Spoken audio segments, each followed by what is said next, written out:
नमस्कार। रामायण की कहानियों में से आज हम एक ऐसी कहानी की बात करने जा रहे हैं जो कर्तव्य, एक अनजाने में हुई गलती और किस्मत के धागों से बुनी हुई है। जी हाँ, हम श्रवण कुमार और राजा दशरथ की उस कहानी को समझने जा रहे हैं जिसने रामायण के पूरे इतिहास की दिशा ही बदल दी। तो इस पूरी कहानी को अच्छी तरह से समझने के लिए हम इसे 5 हिस्सों में देखेंगे।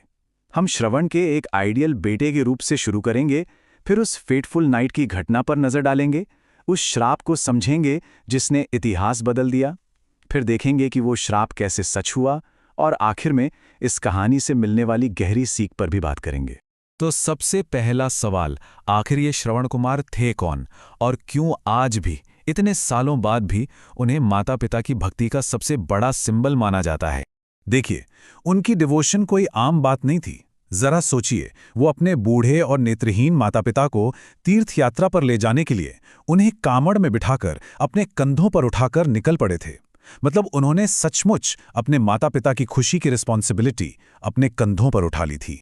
तो असल बात यह है कि उनकी लाइफ का बस एक ही मकसद था, अपने माता पिता की सेल्फलेस सर्विस। उनका हर काम, उनकी हर सोच सिर्फ और सिर्फ अपने माता पिता की खुशी और उनकी इच्छाओं को पूरा करने के लिए ही थी। लेकिन भक्ति की ये पवित्र यात्रा एक बहुत ही भयानक मोड़ लेने वाली थी। चलिए अब उस रात में चलते हैं जब एक गलती ने सब कुछ हमेशा के लिए बदल दिया। सीन कुछ ऐसा है, सरयू नदी का किनारा है और घना अंधेरा जंगल। श्रवण अपने प्यासे माता पिता के लिए पानी भरने जाते हैं।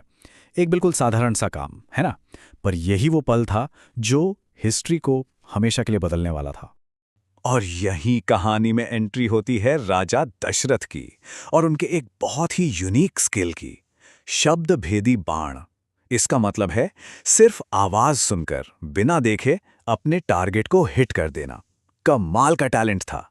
लेकिन उसी रात यही टैलेंट एक भयानक श्राप बनने वाला था। अब उसी अंधेरे में शिकार पर निकले राजा दशरथ को पानी से गुलगुल की आवाज सुनाई दी। उन्हें लगा कि कोई जंगली हाथी पानी पी रहा है, और बस यहीं पर उन्होंने अपनी जिंदगी की सबसे बड़ी और घातक भूल कर दी। और यहीं से शुरू होता है कहानी का सबसे ट्रैजिक चैप्टर, एक ऐसा अध्याय जो रामायण के सबसे पावरफुल श्रापों में से एक को जन्म देगा। दशरथ का तीर निशाने पर तो लगा, लेकिन जब वो पास पहुंचे तो उनके होश उड़ गए।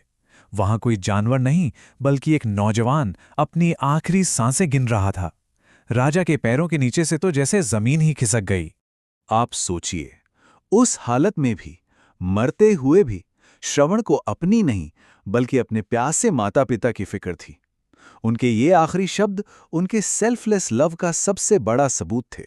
जब दशरथ ने ये खबर श्रवण के माता पिता को दी तो उनका दुख, उनका दर्द गुस्से में बदल गया, और उसी असहनीय पीड़ा से निकला वो श्राप जिसने दशरथ के भाग्य पर, उनकी डेस्टिनी पर हमेशा के लिए एक मुहर लगा दी।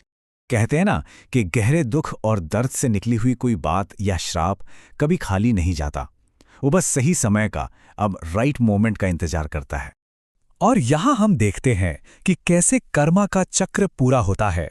सालों बाद जब राजा दशरथ को अपने ही प्राणों से प्यारे पुत्र राम को 14 साल के लिए वनवास भेजना पड़ता है, तब श्रवण के पिता का वो श्राप सच हो जाता है। पुत्र वियोग का वही दर्द दशरथ की मृत्यु का कारण बन जाता है।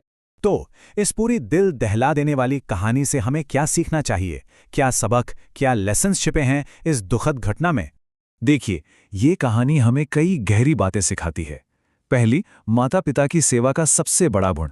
दूसरी, हमारे अनजाने में किए गए कामों के भी कितने भारी परिणाम हो सकते हैं। यही तो कर्म का सिद्धांत है। इंटेंशंस भले ही बुरे न हों, पर एक्शंस के कॉन्सिक्वेंसेस तो होते ही हैं। और तीसरी, पुत्र वियोग यानी अपनी संतान से बिछड़ने का दर्द कितना गहरा और असहनीय हो सकता है। ये सबक आज भी उतने ही रेलेवेंट हैं। और आखिर में ये कहानी हमें एक बहुत बड़े सवाल के साथ छोड़ जाती है। दशरथ की गलती अनजाने में हुई थी, तो क्या उन्हें मिला श्राप जस्टिफाइड था? क्या एक इंसान का इरादा, उसका इंटेंशन ज्यादा मायने रखता है, या सिर्फ उसके काम का नतीजा, द फाइनल आउटकम? इस पर विचार जरूर कीजिएगा।